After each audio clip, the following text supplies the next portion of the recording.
discípulos de Cristo que al reino de los cielos le dieron su lealtad. Siervos que ante él se postran. Oremos a nuestro Dios.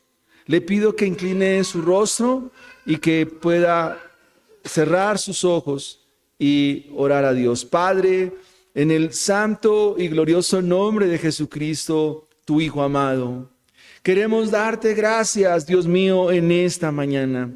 Gracias por tu inmenso amor, por tu misericordia. Gracias por tu bondad. Gracias por tu generosidad, Señor. Te alabamos, Señor. Y ahora vamos a estar atentos, Señor. Permítenos, como Samuel, habla, Señor, que tu siervo oye. Habla, Señor, que tu iglesia escucha. Que estas palabras hallen hoy cabida en nuestro corazón. Que estas palabras alumbren a todos nosotros. Que estas palabras traigan aliento, ánimo, y como lo fueron para la iglesia del primer siglo, trae consuelo, esperanza. Pastoréanos, Señor. Sé tú, Señor, nuestro refugio en esta mañana, Señor. Gracias te damos, Padre querido, Padre amado. Gracias, Jesús. Gracias, Espíritu Santo, por hablar a nuestras vidas. Permítenos al salir, ir con gozo, ir con alegría, con regocijo, al saber que tú estás con nosotros. Graba esta palabra en cada corazón, en los niños, Señor, en los bebés, Señor. Graba esta palabra en nosotros y que permítenos replicarla al interior de nuestras familias. Permítenos replicarla allí en nuestros hogares, con nuestros hijos, Señor.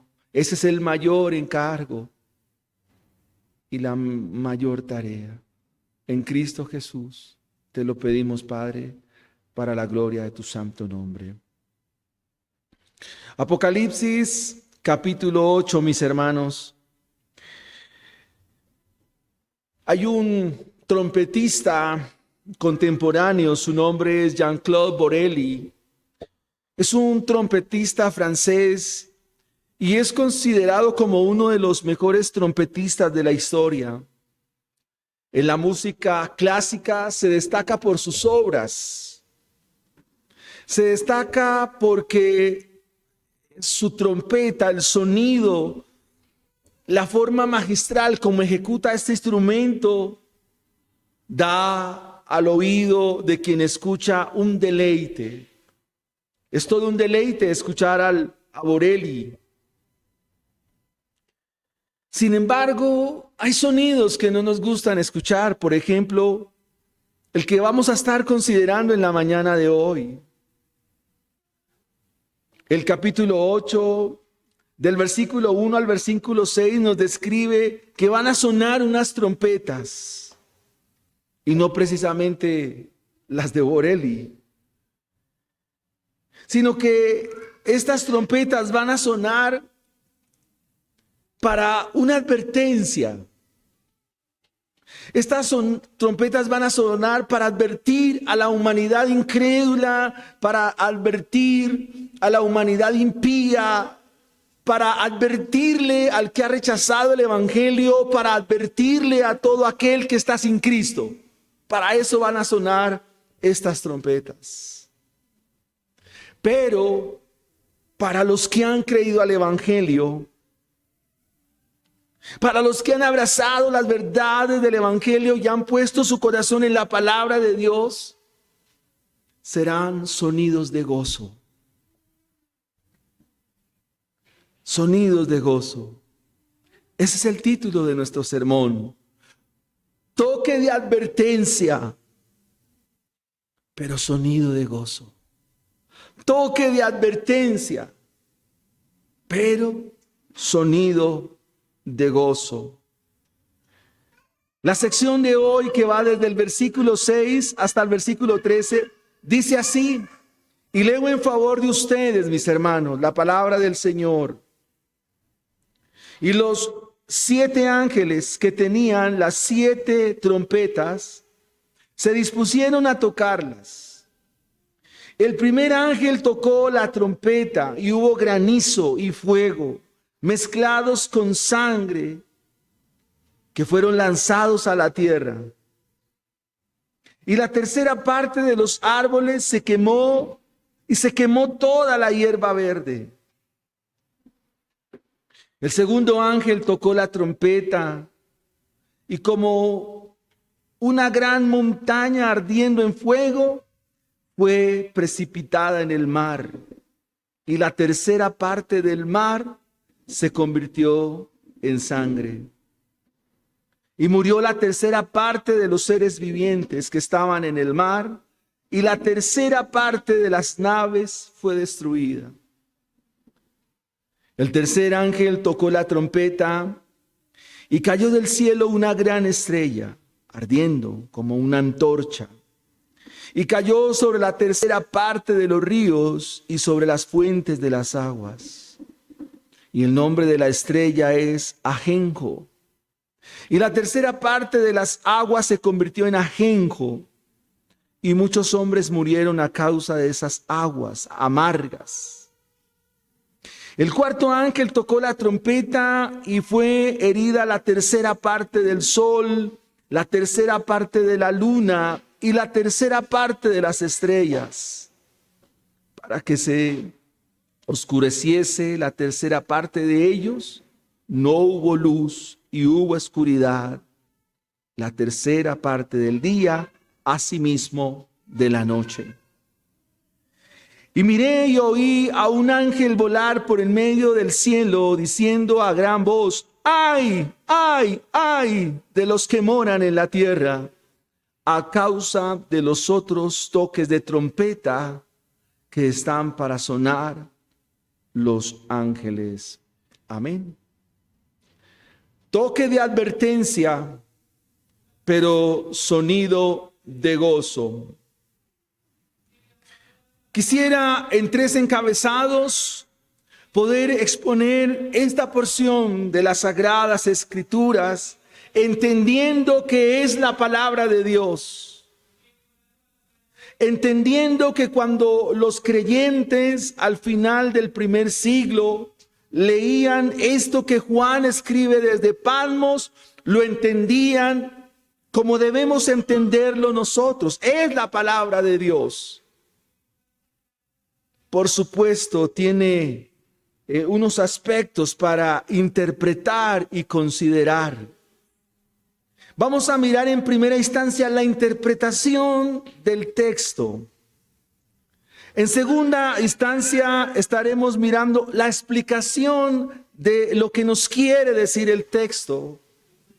Y en tercera instancia estaremos mirando la aplicación del texto a nuestras vidas. Por supuesto, es una aplicación muy pastoral. Recuerden que el libro de Apocalipsis es un libro muy pastoral. Es un libro de consolación. Es un libro de esperanza, porque es un libro que se escribe dentro de un contexto que es adverso, un contexto que es difícil para la iglesia, es un contexto no favorable para la iglesia. Veamos entonces en primera instancia la interpretación. Versículo 7. Recuerden, mis hermanos, que antes de que se ejecuten los juicios de Dios, ya hubo silencio. Ahora es tocada la primera trompeta. Las 7 trompetas tienen exactamente la misma configuración de los 7 sellos que ya hemos estudiado, y tendrá la misma configuración de las copas. 4 trompetas, 2 trompetas y finalmente una trompeta. 4, 2 y 1. Esa es la configuración de el mensaje, así hay que trazarlo. Ustedes van a encontrar, amados hermanos, desde el versículo 7 que hay cosas muy repetitivas. El versículo 7 nos dice, el primer ángel tocó la trompeta y se nos dice que al sonido de ese toque hay 3 cosas que suceden. Lo puede leer en el texto. Va a suceder que hay granizo. Va a suceder que hay fuego. La palabra fuego es muy repetitiva si usted lee con minucia la escritura. Pero este granizo y este fuego es mezclado con sangre.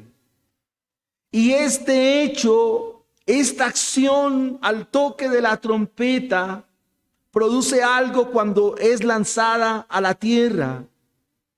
Y se nos dice que la tercera parte de los árboles se queman. Y que se quema toda la hierba verde.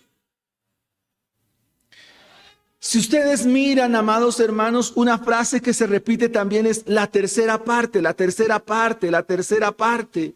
Y eso tiene una simbología extraordinaria y que tiene que ver con el toque de advertencia, pero tiene que ver también con el toque de gozo. Versículo 8.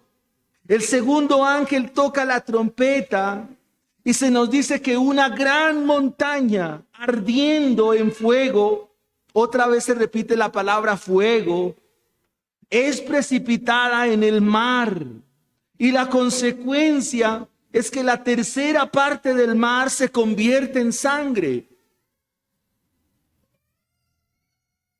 Versículo 9. Consecuencias de este segundo toque. Y murió la tercera parte de los seres vivientes que estaban en el mar. Y la tercera parte de las naves fue destruida. Y hay cosas muy importantes aquí en este primer punto, la interpretación. ¿Cuándo ustedes han visto una montaña ardiendo y que esta montaña sea llevada al mar? ¿Cuándo podemos mirar en las escrituras que la tercera parte de los seres vivientes que están en el mar sucumban ante el sonido de esta trompeta? ¿Qué tiene que ver esto con el contexto del sufrimiento? ¿Qué tiene que ver esto con la realidad que está viviendo la iglesia frente a un sistema opresor? Versículo 10. Viene el toque del tercer ángel y ahora del cielo cae una gran estrella. Y esta estrella se nos describe que está ardiendo como una antorcha. Y cae ahora sobre la tercera parte de los ríos y sobre las fuentes de las aguas. Interesante, amados hermanos. Si nosotros no tenemos en cuenta lo que nos dice el capítulo 1, versículo 19, nos vamos a desubicar de la interpretación del libro. Recuerden, amados hermanos, que Juan nos bosqueja el libro y nos dice que Juan debe escribir las cosas que has visto. ¿Qué fue lo que vio Juan? Recordémoslo. Vio al Señor resucitado, al Señor ascendido, al Señor glorificado, al Señor Jesucristo en sus 3 oficios, como sacerdote, como rey y como profeta. Luego Juan ve la realidad de la iglesia y debe escribir acerca de la realidad o la plenitud de la iglesia. Y ahora Juan debe escribir las cosas que van a suceder después de que describe la realidad de la iglesia. No podemos perder de vista que los cristianos están siendo avasallados. Los cristianos están siendo vituperados, escarnecidos, llevados al martirio por causa del Evangelio y por causa del nombre del Señor. Y cuando el lector primario lee el versículo 10 de este capítulo 8, él va a hacer una conexión entre toda la verdad de Dios, toda la revelación de Dios que está en su palabra, y va a hacer una conexión extraordinaria. Porque nos encontramos ante una serie de símbolos que a primera vista como que no son entendidos. Por eso estamos en la interpretación. Versículo 11. Y el nombre de la estrella tiene un nombre, Ajenjo. Otra vez, y la tercera parte de las aguas se convierte en ajenjo. Y muchos hombres murieron a causa de esas aguas porque se hicieron amargas. Resalte esa palabra amargura en el texto. Versículo 17, el cuarto ángel tocó la trompeta y fue herida la tercera parte del sol. Oiga, hermano, el cuarto ángel toca y el sol es herido. Y uno dice, ¿cómo así? ¿Cómo el sol tan inmenso, tan grande, va a ser herido? Y también va a ser herida la luna, la tercera parte. Pero también las estrellas. Y va a haber una gran oscuridad para que no haya luz, o sea, hayan densas tinieblas. Y ahora el versículo 13 dice, miré y oí. Aquí la traducción es un águila. Ahora un águila que vuela por el medio del cielo y comienza a gritar y a pregonar con una conjección de lamento, con una conjección de dolor que está en admiración. ¡Ay! ¡Ay! ¡Ay! De los que moran en la tierra, a causa de los otros toques de trompeta que están para sonar los tres ángeles. Cuando usted lee esa última expresión, ay de los que moran en la tierra, la pregunta es, ¿quiénes son los que deben tener temor? O sea, ese toque que es una advertencia, ¿a quién debiera estremecer? ¿A quién debiera preocupar? ¿Debiera tener alarma? Obviamente al que está sin Cristo. Obviamente al que está sin el Evangelio, porque está en gran destrucción. Pero el que está en Cristo, el que está en el camino del Evangelio, el que camina en la verdad de Dios, este toque es un toque de gozo, un sonido de gozo.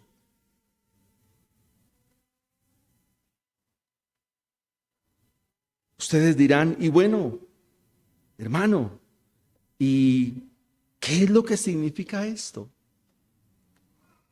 ¿A dónde nos quiere llevar Juan en esta mañana? Pues veamos en segunda instancia la explicación del pasaje. La respuesta está en las mismas escrituras. La respuesta está en la Biblia misma. La respuesta está aquí. La explicación, mi segundo aspecto. Mis hermanos, las 7 trompetas tienen su sustento en las plagas de Egipto. Juan está haciendo una conexión con el libro del Éxodo. ¿Recuerdan el libro del Éxodo? En películas hemos visto la historia de Moisés. Ustedes recuerdan, tiene que traer a su mente que el pueblo de Dios, Israel, está en medio de un pueblo opresor. Se llaman los egipcios. Israel está sobre el látigo, sobre el yugo de los egipcios. Y este pueblo, esta nación poderosa, no deja ir a adorar al pueblo de Dios. Uno de los estribillos que se repite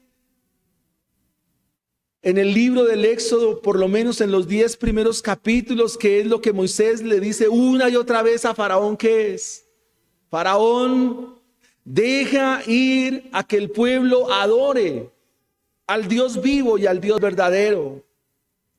Y una de las respuestas soberbias, altivas y arrogantes de Faraón es esta: ¿y quién es Jehová para que yo le haga caso?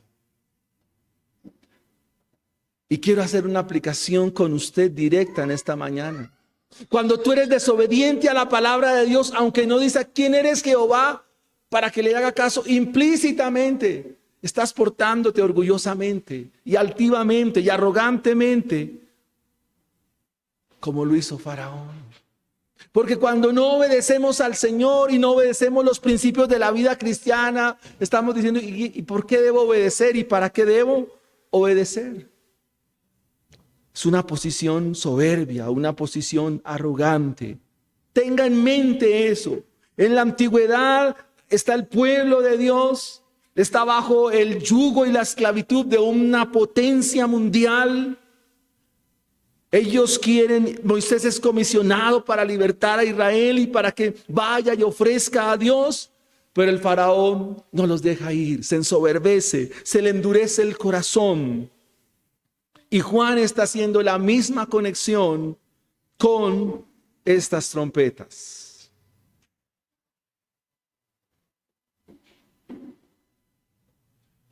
Versículo 7.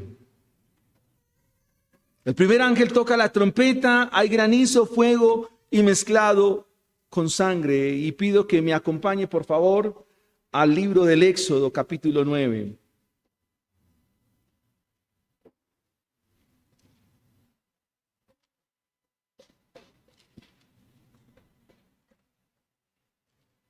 Y vamos a leer desde el versículo 23, desde el versículo 13, excúsenme, hermanos. Leo en favor de usted, siga por favor la lectura, también está aquí proyectado en la pantalla, en la pared. Entonces Jehová dijo a Moisés: levántate mañana y ponte delante de Faraón y dile: Jehová, el Dios de los hebreos, dice así: deja ir a mi pueblo para que me sirva. En el primer siglo había otro faraón, permítame la analogía. Ese faraón ahora se llama el emperador. Y él tampoco quiere que adoren al Dios vivo y verdadero. Él quiere que lo adoren a él. Quesaro César. O sea, yo soy el César, el Señor. Versículo 14 de Éxodo 9. El Señor le dice: porque yo enviaré esta vez todas mis plagas a tu corazón, sobre tus siervos, sobre tu pueblo, para que entiendas que no hay otro como yo en toda la tierra. Subraye eso. Para que entiendan que no hay otro como yo, no hay otro Dios como nuestro Señor en toda la tierra. Porque ahora yo extenderé mi mano para herirte a ti y a tu pueblo de plaga, y serás quitado de la tierra. Y a la verdad yo te he puesto para mostrar en ti mi poder, para que mi nombre sea anunciado en toda la tierra. Pregunta: ¿todavía te ensoberbeces contra mi pueblo para no dejarlos ir? He aquí que mañana, a estas horas, yo haré llover granizo muy pesado, el cual no hubo en Egipto desde el día que se fundó hasta ahora. Envía pues a recoger tu ganado y todo lo que tienes en el campo, porque todo hombre o animal que se halle en el campo y no sea recogido a casa, el granizo caerá sobre él y morirá. De los siervos de Faraón, al que tuvo temor de la palabra de Jehová, hizo huir sus criados y su ganado a casa. Mas, esto también subráyelo, de Éxodo 9, versículo 21. Mas el que no puso su corazón en la palabra de Jehová, dejó sus criados y sus ganados en el campo. Por supuesto, murieron. Y Jehová dijo a Moisés: extiende tu mano hacia el cielo, para que venga granizo en toda la tierra de Egipto, sobre los hombres y sobre las bestias y sobre toda la hierba del campo en el país de Egipto. Y Moisés extendió su vara hacia el cielo, y Jehová hizo tronar y granizar, y el fuego se descargó sobre la tierra. Y Jehová hizo llover granizo sobre la tierra de Egipto, y hubo pues granizo y fuego mezclado con granizo, tan grande cual nunca hubo en toda la tierra de Egipto desde que fue habitada. Versículo 25 de Éxodo 9. Y aquel granizo hirió en toda la tierra de Egipto todo lo que estaba en el campo, así hombres como bestias. Asimismo el granizo destrozó toda la hierba del campo y se desgajó todos los árboles del país. Ahí está la explicación. Solamente en la tierra de Gosén. ¿Dónde quedaba la tierra de Gosén? ¿O para qué se les dio la tierra de Gosén? A los hijos de Dios. Solamente ahí en la tierra de Gosén, donde estaban los hijos de Israel, no hubo granizo. O sea que esta advertencia de juicio, ¿para quiénes son? Para los que no creen, para los incrédulos. Dios te llama hoy a creer. Dios ordena hoy que creas al Evangelio. Dios ordena que creas a la Biblia. De no ser así, caerás bajo el juicio de Dios. Sucumbirás ante la ira de Dios. Y estas palabras perforaron mi corazón esta semana. Versículo 21 del capítulo 9. Mas el que no puso en su corazón la palabra de Jehová, también feneció, también murió. Dios nos ha dejado esta historia y ellos, los creyentes en el primer siglo, lo sabían muy bien. Ellos sabían que aunque el imperio romano los hostigaba, aunque sabían que el imperio romano los instigaba, los avasallaba, los torturaba, los llevaba a la muerte, los llevaba al martirio.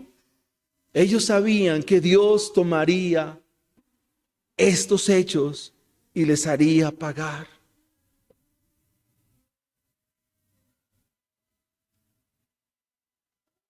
De Éxodo 9 me llama la atención que Faraón manda llamar a Moisés y a Aarón y muestra un falso arrepentimiento, diciendo: he pecado esta vez. Jehová es justo y yo y mi pueblo impíos. Ah, qué bonito arrepentimiento. ¿Cuál bonito arrepentimiento? Nunca se arrepintió. Hay gente que aparenta falso arrepentimiento. Hay gente que aparenta una conversión genuina, pero no es así. Aún están sin convertir en la iglesia. Aún están sin venir a Cristo Jesús y entregar su vida de una vez y para siempre. Es más, confiesan pecado. Mire lo que dice Faraón: yo he pecado esta vez, Jehová es justo. Está diciendo verdades del Evangelio. Dios es justo, claro que sí, pero esta verdad está en los labios de un inconverso, está en los labios de un impío hablando verdades de Dios. Eso es normal en la Escritura. Y le dice a Moisés: orad a Jehová para que cesen los truenos de Dios y el granizo, y yo os dejaré ir y no os detendréis más. Eso nos muestra la trompeta cuando se toca por el primer ángel. En aquel día o en los días venideros se verán estos hechos de parte de Dios. Versículo 8. El segundo ángel tocó la trompeta y como una gran montaña ardiente en fuego fue precipitada en el mar. ¿Está clara la primera trompeta? Ahora veamos la segunda trompeta. ¿Cómo así que una montaña ardiendo? ¿Dónde está eso en la Escritura? Pues el Apocalipsis tiene mucha conexión con el Éxodo. Éxodo capítulo 19. Usted va a encontrar una montaña que también está ardiendo. Se llama el monte Sinaí. Y es una manera como Juan una vez hace la conexión, porque los cristianos del primer siglo leían la Biblia.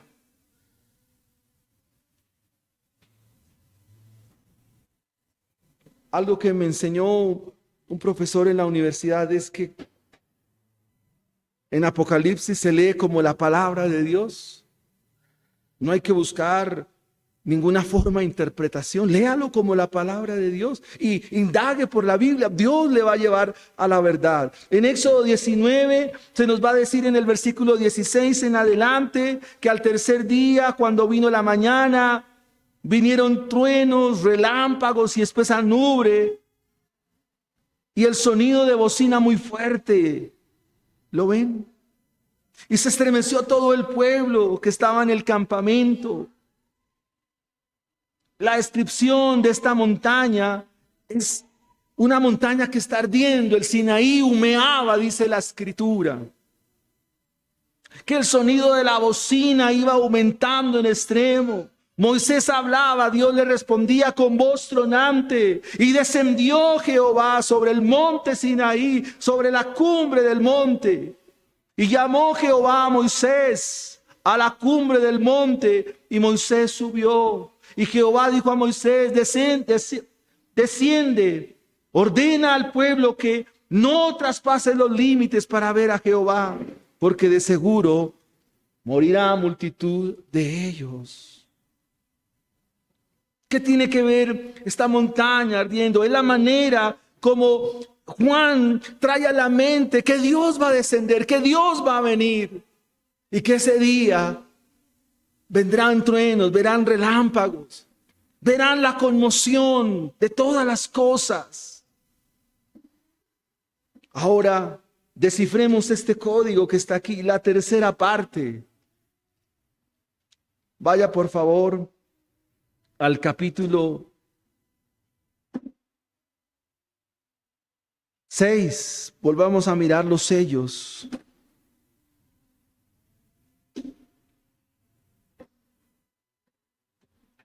En el capítulo 6, versículo 8, se nos da a entender qué es lo que está diciendo Juan aquí. Dice Apocalipsis 6:8, y miré y aquí un caballo amarillo, y el que lo montaba tenía por nombre Muerte, y el Hades le seguía. Y le fue dada potestad sobre la cuarta parte de la tierra. Aquí aparece un cuarto, luego va a aparecer un tercio. ¿Qué significa eso? Que el juicio se va a acrecentar. O sea, la advertencia va a ser más y más. De un cuarto se pasa a un tercio, o sea, aumenta. Versículo 8. Ya lo expusimos. Versículo 9. Este hecho hace que la tercera parte de los seres vivientes que están en el mar y la tercera parte de las aves de las naves fue destruida. Esta palabra va a tener un intercambio en la interpretación del libro, porque más adelante se va a hablar que del mar sube un dragón y que Dios va a actuar sobre los mares. En un sentido simbólico, el mar aquí representa a la gente, representa muchedumbres, representa pueblos, naciones. El agua va a representar aquí también ese tipo de conceptos. Muere la tercera parte de los seres vivientes que están en el mar y la tercera parte de las naves que fue destruida. Habla en dos sentidos el texto. Uno para mostrar las muchedumbres y al mismo tiempo para mostrar la jactancia del ser humano, el orgullo, la soberbia. El hecho de que la tercera parte se convierta en sangre, en el versículo 9 también, que las naves sean destruidas, que los seres vivientes mueran, solo puede indicarnos que la advertencia es seria. Y obviamente la respuesta está en Éxodo capítulo 7, versículos 17. Éxodo capítulo 7, versículos 17. Dice la Escritura, leamos desde los versículos 14. Entonces Jehová dijo a Moisés: el corazón de Faraón está endurecido y no quiere dejar ir a mi pueblo. Ve por la mañana a Faraón, he aquí que él sale al río, y tú ponte a la ribera delante de él, y toma en tu mano la vara que se volvió culebra, y dile: Jehová, el Dios de los hebreos, me ha enviado a ti, diciendo: deja ir a mi pueblo, para que me sirva en el desierto, y he aquí que hasta ahora no has querido oír. Así ha dicho Jehová: en esto conocerás que yo soy Jehová. He aquí yo golpearé con la vara que tengo en mi mano el agua que está en el río, y se convertirá en sangre. Y los peces que hay en el río morirán, y hederá el río, y los egipcios tendrán asco de beber el agua del río. Y Jehová dijo a Moisés: di a Aarón: toma tu vara, extiende tu mano sobre las aguas de Egipto, sobre sus ríos, sobre sus arroyos y sobre sus estanques, y sobre todos sus depósitos de agua, para que se conviertan en sangre, y haya sangre por toda la región de Egipto, así en los vasos de madera como en las de las piedras. La pregunta es aquí: ¿y dónde las aguas no se convirtieron en sangre? ¿En la casa de quiénes? En la casa de los hijos de Dios. ¿Entienden el pasaje? ¿Entienden lo que el Señor quiere decirnos? Versículo 10. El tercer ángel tocó la trompeta y cayó del cielo una gran estrella. Y esta estrella arde como una antorcha y cae sobre la tercera parte de los ríos y sobre las fuentes de las aguas. Esto se puede hacer o se puede llevar a cómo el sistema antidios, cómo el sistema anticristiano es tan aclamado, cómo el sistema antidios, cómo lo que es contrario a Dios es tan amado, tan abrazado. Para un hebreo, para un israelita, todo su contexto hace parte de su fe. Y eso incluye las estrellas, incluye los árboles, incluye todo. El lugar donde vive hace parte de su fe, hace parte de lo que cree. Ahora el texto nos dice una gran estrella. Ya estamos acostumbrados a que Juan usa el superlativo gran para señalar que es de importancia y que hay que prestarle atención. Y esto se relaciona con el capítulo 6, versículo 13 de Apocalipsis, cuando nos dice: y las estrellas cayeron de la tierra. Perdón, las estrellas cayeron a la tierra. ¿De qué nos habla esto? Amados hermanos, para un hebreo, para alguien de esta cultura que tiene este pensamiento, Para él, cuando una estrella cae del cielo, significa que es el día más gris, el día más oscuro. Es un día no bueno. Es un día del cual no quisiera vivir. En Colombia usamos una expresión que se llama: hoy me levanté con el pie izquierdo. ¿Qué queremos decir? Que se nos dañó el día, que tuvimos un día no bueno. Es lo que significa aquí.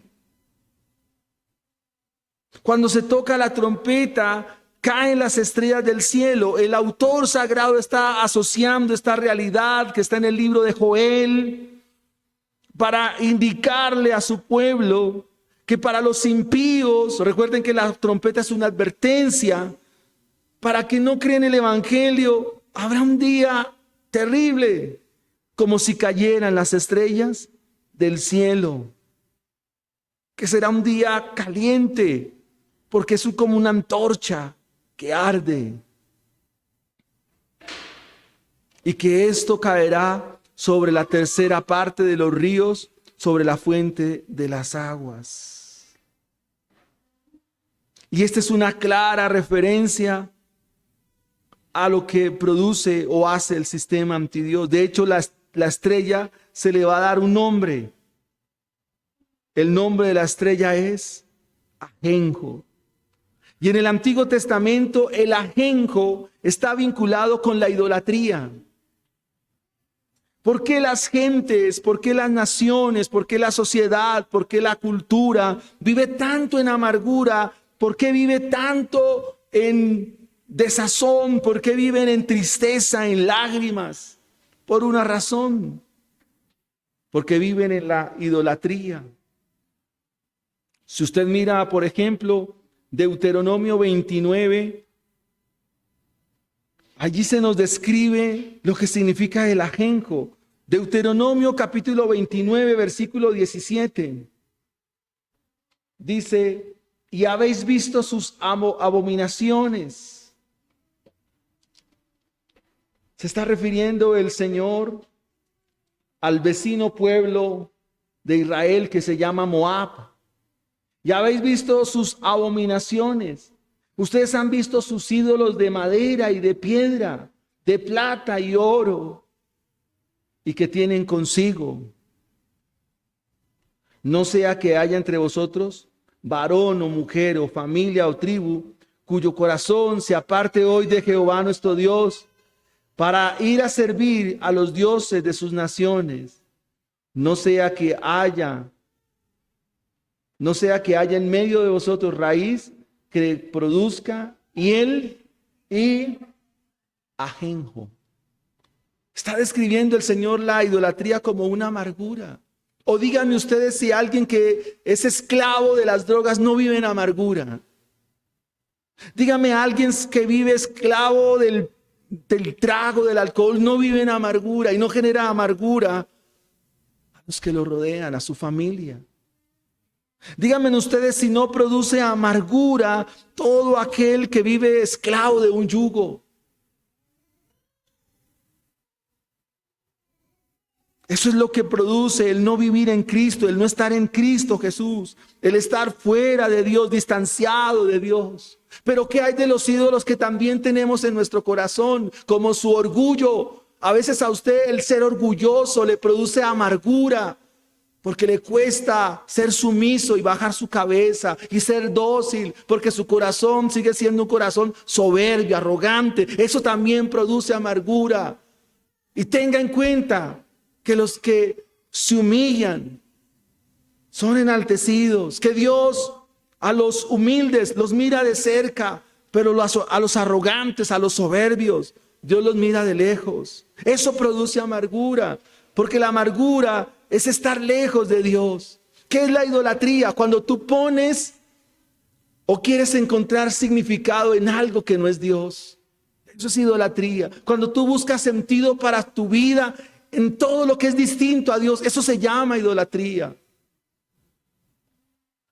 Algunos refieren a esta estrella como si fuera el mismo Satanás. Es probable.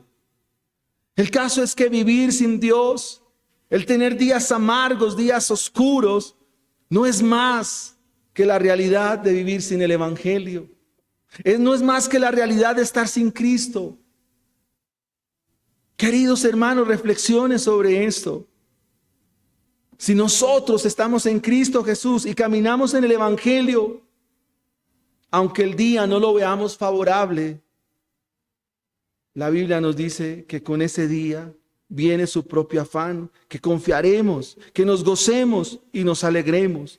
El salmista dice, este es el día que hizo el Señor, nos gozaremos y nos alegraremos. Pero los que están sin Dios, esta vida, este sistema, la cultura, la sociedad, no les produce sino amargura, dolor, tristeza. Y eso es lo que producía el sistema imperial. Porque el sistema imperial, al igual que en nuestros días, estaba atestado de promesas, atestado de ilusiones para el imperio. Y eso lo lleva a que sea destruido en el siglo IV. Veamos el versículo 12. El cuarto ángel tocó la trompeta y fue herida la tercera parte del sol. Estas son metáforas o comparaciones que están en la Biblia. Se habla de la oscuridad del sol, la oscuridad de la luna, o sea, todo en densas tinieblas. Y amados hermanos, esto está en Éxodo capítulo 10. Acompáñenme allí, hermanos, por favor, una última vez. Éxodo capítulo 10.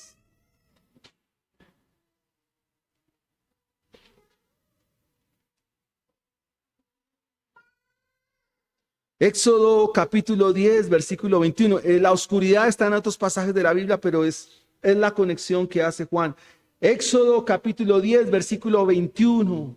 Y Jehová dijo a Moisés, de hecho aquí la Reina Valera le pone un título, la plaga de las tinieblas. Y Jehová dijo a Moisés, extiende tu mano hacia el cielo, para que haya tinieblas sobre la tierra de Egipto, tanto que cualquiera las palpe. Y extendió Moisés su mano hacia el cielo, y hubo densas tinieblas sobre toda la tierra por 3 días. Ninguno vio a su prójimo. Subraye eso.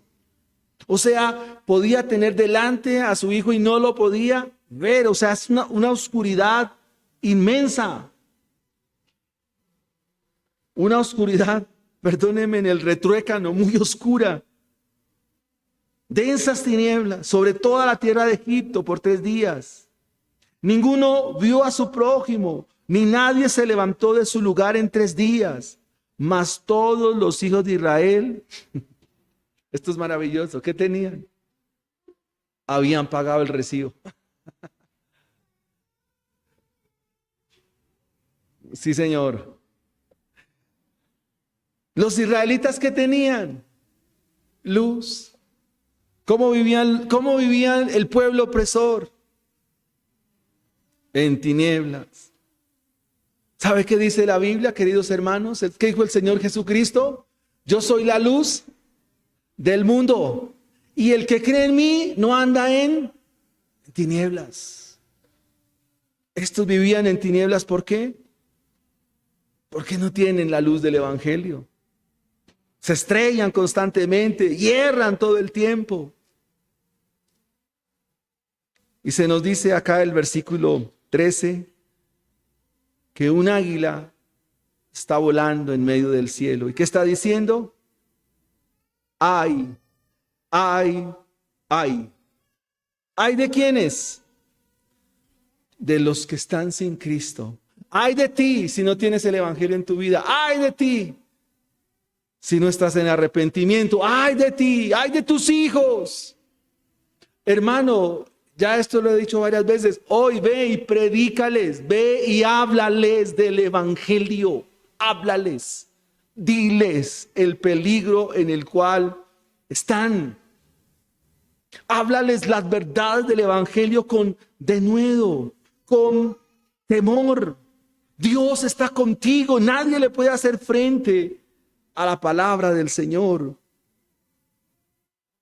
La ilustración del águila la encontramos en Ezequiel 17:3. Le dejo el texto para que lo lea. Recuerde que Ezequiel también hace conexión. ¿Por qué? Porque el pueblo de Israel ahora cambió de pueblo opresor. En el éxodo del pueblo opresor, ¿quiénes eran? Los egipcios. Ahora en el libro de Ezequiel, ¿quién es el pueblo opresor? Los babilonios. Es exactamente lo mismo. Ahora quisiera que ustedes en los discipulados de esta semana, el martes, el miércoles, el jueves, cuando nos reunamos a los discipulados, pudiéramos mirar cuál sería el sistema opresor de nuestros días. Hay muchas cosas que oprimen también, que traen amargura y no es propiamente una nación. Pero hay otras cosas que sí nos quieren esclavizarnos, no nos dejan adorar al Dios vivo, al Dios verdadero. Miremos en tercera instancia las aplicaciones. Hemos interpretado el pasaje, lo hemos explicado, ahora vamos a mirar la aplicación. ¿Para qué nos sirven estos sermones? ¿Qué tiene que ver esto con nosotros? En primera instancia, ¿qué es la advertencia? Recuerda el título del sermón. Un toque de advertencia. Advertencia. ¿Y qué significa la palabra advertir en la Biblia? Significa aviso. Va una, van dos, van tres. Le estoy avisando. El Señor ya viene avisando, nos avisó por 7 sellos, ahora va a avisar por 7 trompetas y va a avisar por 7 copas. Le advierto. Avisar en la Biblia, amados hermanos, significa tenga conciencia, tome conciencia. Tome conciencia de lo que va a pasar. Tome conciencia primero de sus actos. ¿Cuál es el problema de la humanidad? ¿Qué es lo que ha hecho la humanidad? De tal manera que eso que ha hecho la humanidad, Dios traiga juicio sobre ella. Lo vimos en las clases de Living Waters. ¿Qué es lo que pone al ser humano bajo la ira de Dios? ¿Qué es lo que lo pone delante de Dios? La transgresión de sus mandamientos. El gran problema de la humanidad es que ha violado la ley moral de Dios. Eso lo vimos en las clases con nuestro hermano Rubén. El gran problema de la humanidad es que transgrede los mandamientos y haber violado la ley de Dios lo hace convicto. ¿Qué hizo convictos Adán y Eva en Edén? ¿Qué hicieron ellos? No podrás comer de este árbol. ¿Y ellos qué hicieron? Mordieron. ¿Qué pasó? Violaron la ley de Dios. ¿Y a dónde los llevó? A la muerte. Porque la paga del pecado sigue siendo la muerte. El Señor entonces hoy nos indica que cuando nos advierte, nos dice, sea consciente de que eres un pecador. Porque pecar es transgredir la ley del Señor. ¿Has mentido? Sí. ¿Hemos deseado cosas no nuestras? O sea, ¿nos hemos vuelto codiciosos? Sí. ¿Hemos sido adúlteros? Sí. Quizás no siéndoles infieles a la esposa, pero sí amando otras cosas que no es Dios. Y el Señor advierte para que todo esto que hemos mencionado, para que todo esto que hemos dicho hoy en usted produzca venir a Cristo Jesús. ¿Cuáles han sido los actos del ser humano? ¿Cuál ha sido el acto suyo frente a la ley de Dios? Pues que usted la ha transgredido. y revisemos la historia del Éxodo, que nos muestra que el Señor aplicó su justicia sobre los egipcios. Ellos caen en el Mar Rojo. Entonces, Dios advierte para que tú seas consciente que necesitas arrepentimiento. Si tú no te ves como pecador o pecadora, nunca vas a necesitar a un Salvador. Hasta que tú no entiendas que estás enfermo, nunca vas a ir al médico. Si tú no entiendes que necesitas a Cristo Jesús, la vida cristiana te va a ser superficial, será una religión más, será un culto más, será un ir más a la iglesia. Nunca vas a encontrar sentido a las cosas de Dios. Leer la Biblia te parecerá una carga, mirarás la Biblia como un libro más, porque en ti no hay arrepentimiento y mucho menos conversión. O sea, no hay nada. Siguiente aplicación. Juan nos muestra las trompetas y su toque para indicarle a la iglesia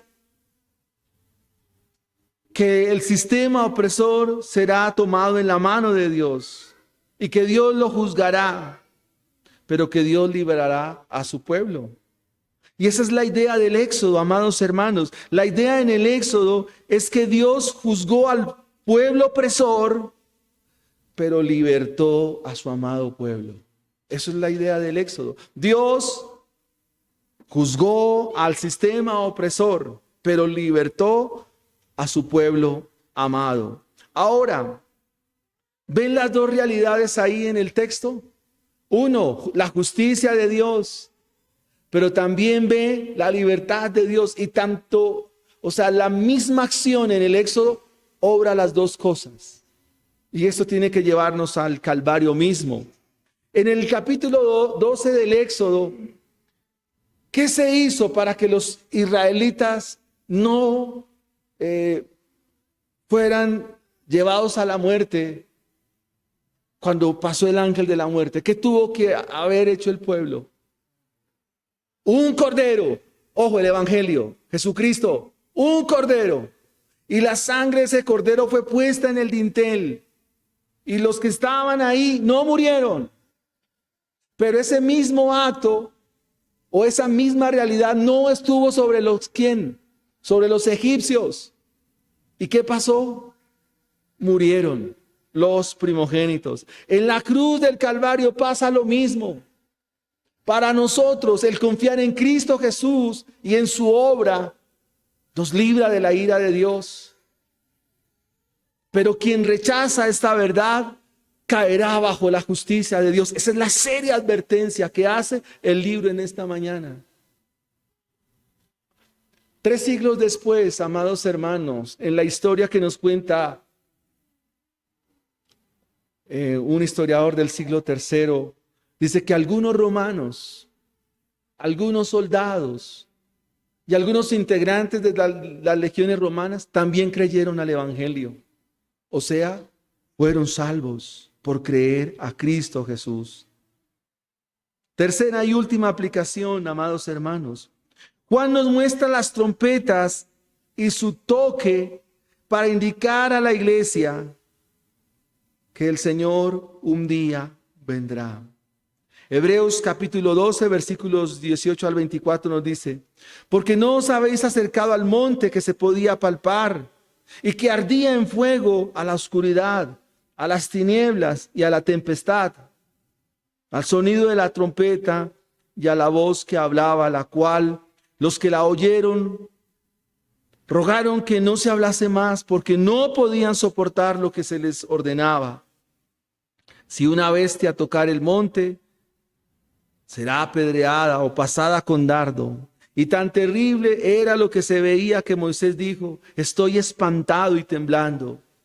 Sino que os habéis acercado al monte de Sión, a la ciudad del Dios vivo, Jerusalén la celestial, a la compañía de muchos millares de ángeles, a la congregación de los primogénitos que están inscritos en los cielos, a Dios el juez de todos, a los espíritus de los justos hechos perfectos, a Jesús el mediador del nuevo pacto, y a la sangre rociada que habla mejor que la de Abel.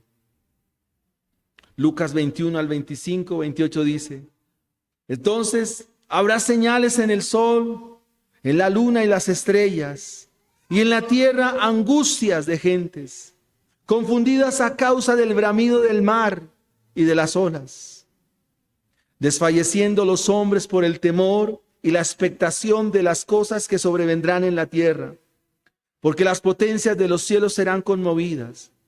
Entonces verán al Hijo del Hombre, que vendrá en una nube con poder y gran gloria. Cuando estas cosas comiencen a suceder, erguíos y levantad vuestra cabeza, porque vuestra redención ha llegado. El título de nuestro sermón fue un toque de advertencia, pero sonido de gozo. Si estás sin Cristo y no vienes a Él, no quiero decirte lo que pasará contigo en aquel día. Yo no quiero imaginármelo, aunque la Biblia lo dice. Por eso es una advertencia. Pero para los que creen al Evangelio, ese día será un sonido de gozo. Cuando aclare ese día, cuando aclare ese momento, entonces, querida iglesia y amados hermanos, podremos decir que nuestra redención ha llegado. Y seremos libertados, no como en el Éxodo, sino eternamente de este sistema opresor en el cual vivimos, y eso incluye nuestro pecado.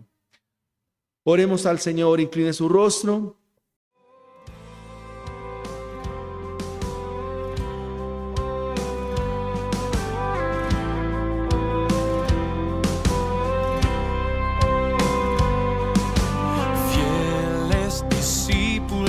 De Cristo, que al reino de los cielos le dieron su lealtad.